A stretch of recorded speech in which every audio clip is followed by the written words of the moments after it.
Hi, I'm Catherine Costa from 100mandalas.com, and this video is about stage one in the Great Round called Resting in the Darkness. Stage one is a time when we need rest, renewal, and healing. It can resemble sleep, like we're sleepwalking in life.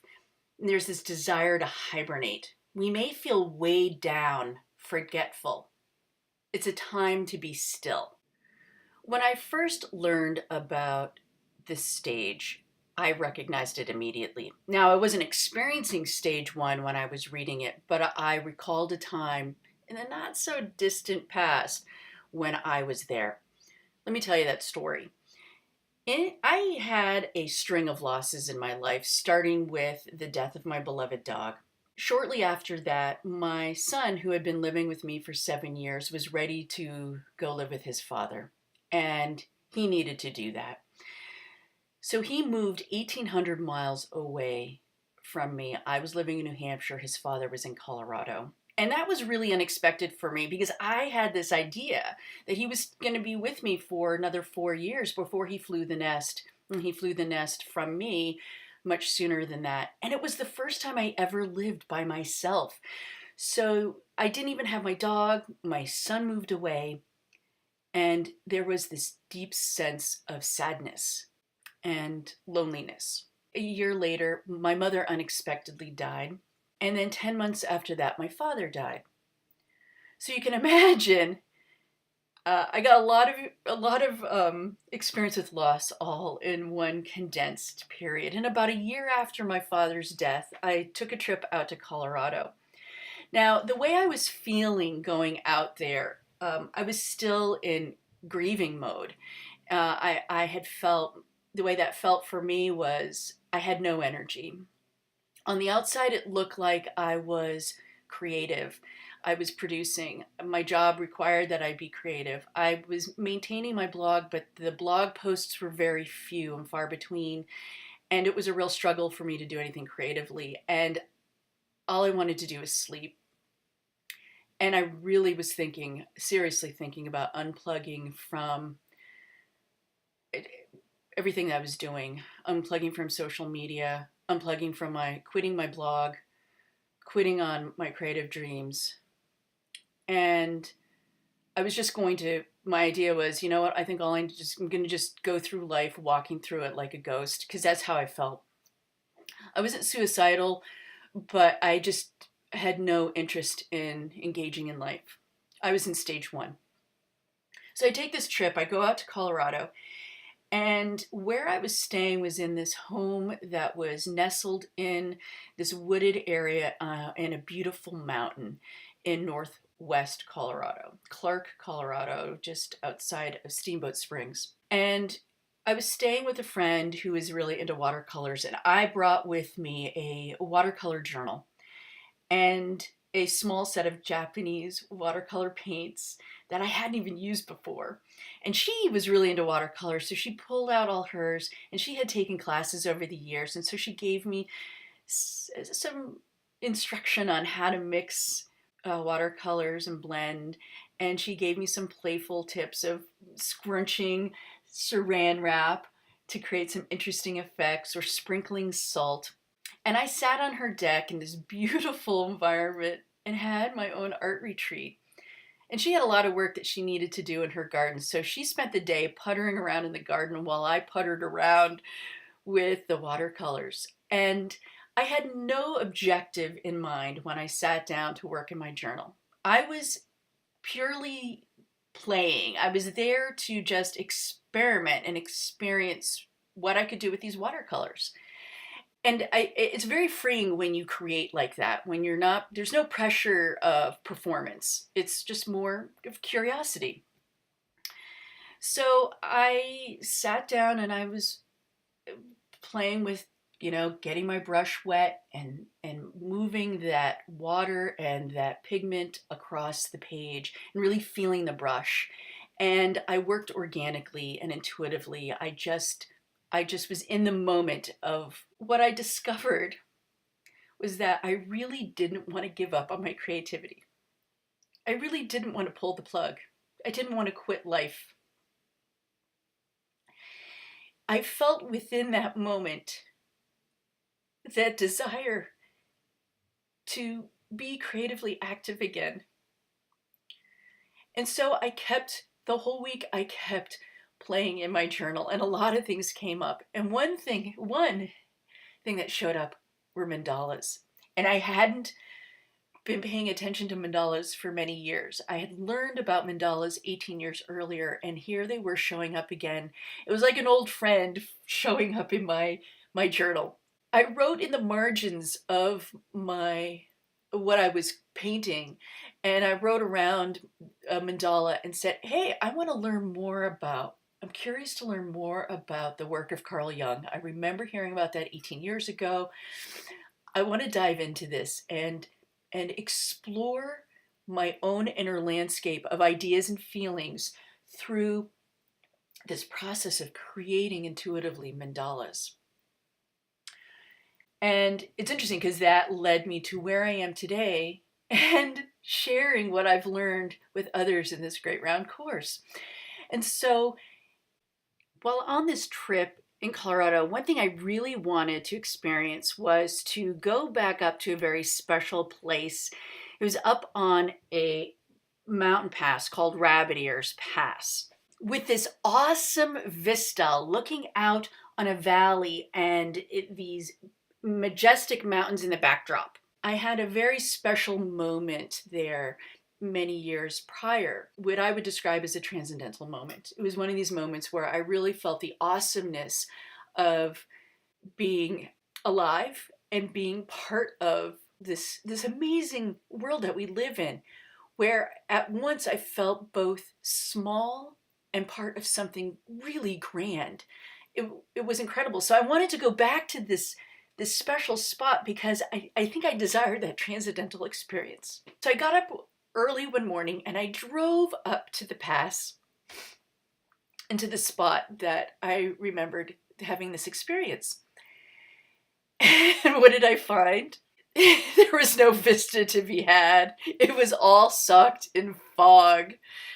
And I just started laughing really hard. And I was in awe again because the environment reflected what was going on inside of me. Because where I was in that moment, I was in a fog. I didn't know what I was going to do next. I did not have a clear vision for what I wanted to do, what was my rightful work, where I was going to go next in my life. I was lost. And so I sat there in my car looking out at the fog. I sat for a long time, and it was the first time I ever watched fog in motion. Okay? So at first, the first experience of fog is that it doesn't look like it's moving. It looks like it's just hanging there. But as I sat and watched it, I noticed that it did move, and it would shift, and some of what you saw in the landscape, what I saw in the landscape became clearer. And I'm like, oh, it's moving, because I was waiting to see the big vista. I wanted to take a photo of that vista. And it shifted, and I was like, oh, this is great, it's happening. And a few moments later, it would fill back in. And then it would shift again in another area, and it would open up a little bit, and I would see a little bit more, and then it would fill back in. And this reminds me of what it's like when you are in stage 1, and when you feel like you are in the fog, and you cannot see where you are going. And at times, when you're walking in the fog, it shifts a little bit, and all you can see is the next visible step that you can take. And that's the wisdom of the fog, is when you're there, what you ask yourself, what is the next visible step? So I brought with me a set of watercolor paints and that journal, and I sat in my car and I just worked intuitively and created the mandala that you see here. And when we go to interpret our own mandalas, we often look at the center as being us, and then everything around it is the people and the events and our what's going on in our environment around us and how we are interacting with it. And as I look at this mandala, originally I was thinking that that inner part was like the cloud. Those are little cloud forms. Now it sort of looks like a brain to me, and it looks like that it's subdued. There isn't a lot of activity happening. I mean, you've got a lot of the swirls, but that's just the structure of the brain. But the color indicates to me that it's kind of dulled. It isn't a lot of vibrancy there. And if you look at the perimeter, the outermost edge of this mandala, it reminds me of the fog and that watery kind of fluid. There isn't a lot of definition happening there. And it really reflects how I was feeling at the time, that I felt like I was in a fog. So if you think of me as being in that center, here I am caught in this fog. If we look at those other bands, we see that one orange band are kind of tracing around. It's moving around it, and then we've got that triangular shape, that arrowhead shape, and so we're seeing movement in there. And as I look at this now, and looking back at where I was in my life at that moment, that even though I felt lost in a fog and I wanted to quit everything, there was hope in there. Because deep inside me, there was this river of creativity that was still within me. I hadn't lost my creativity, I just wasn't tapped into it. Now, when we're interpreting our mandalas and we start getting into this, we start learning and what the colors mean. And there are some general interpretations of colors, but we also have our own personal associations as well. And I want to emphasize here that you first look at what your own associations are with color before you start looking up what other people tell you the meanings are. For me, when I look at that orange is, when you mix orange, you're mixing red and yellow. And red is about passion, and there's a lot of energy, and it's fiery. Yellow is so bright and cheery, it's joy. And when we mix those two colors together, what we get is this orange. We get the synthesis, the integration of passion and joy, and that's creativity. That's why I love orange so much, I think, is because it is this blend of these two states, and it's a great interactive, dynamic color. So within me, there was creativity waiting to be tapped into. So some of the takeaways from my mandala story is how we can learn a lot from ourselves when we create intuitively. Here I pulled out my journal and I was just messing around with some watercolors and markers and just working and following how I was feeling and what was grabbing my attention. In so doing, I was able to express how I was feeling. I may not have understood fully in the moment how my mandala was reflecting where I am. It's taken me years of looking back at it to be able to see how each of these mandalas was truly a reflection of what was going on at the time. One thing I did love about creating these mandalas is that it did awaken creativity in me. It brought me back to life. It really saved me. I also loved how they turned out. I know they're not perfect. I know they're not what we traditionally think of as those perfectly symmetrical mandalas, but there were certain colors or the way that part of a little detail, there were sweet spots that I found throughout that I love these mandalas. I love them because they're part of my awakening story, my recovery from feeling lost to eventually finding my way. So let's take a further look at stage one. Here are some examples of when I have felt myself in stage one.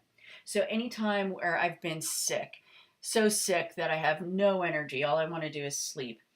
Or times when I've lacked sleep and I'm really exhausted, I've been overworking.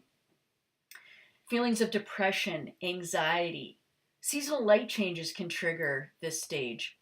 Grief and loss, or those low creative cycles.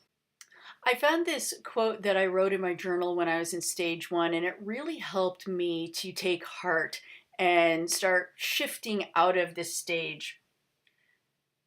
We have the power to heal ourselves, and in that healing, withdraw the shadow projected onto others.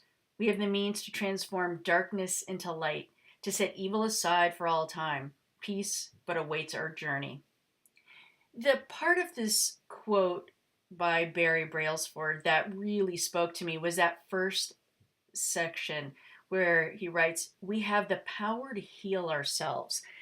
And that's what this great round journey is about, is recognizing when these stages come up and that they are stages, that it's part of natural cycles that happen. And for me, this great round process has been very healing. We have the power to recognize and honor where we are and start making some shifts and changes in how we care for ourselves. That's what this course is all about.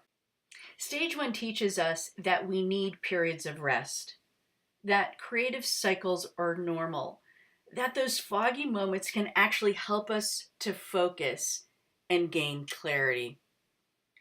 Words and phrases for this stage would be waiting, keeping the faith, trust, surrender, deep rest.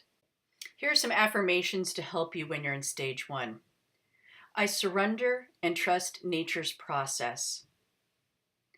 I appreciate the natural, slow rhythm and accept the gifts of deep rest. I am patient with myself when my body needs rest. The colors that we typically see in stage one mandalas are black, navy, and dark colors. The number associated with stage one is 0 because within that circle, it's just either a solid color or there really is just no form within it. Let's take a look at some of the different project ideas for creating stage one mandalas. If you've got Suzanne Fincher's book, The Mandala Workbook, which I highly recommend that you get, turn to pages 40 to 52 and read through that. There are not only some good stories and some more information than what's included in this video, but there's all these different project ideas that you can pick and choose from to create your mandalas. Or you can take concepts from this video and create your own mandala. Let's take a look at a few examples of the mandalas that I created for this stage. In this first example, I pulled out those watercolors that I created when I was in Colorado years before, and I cut them out into circles.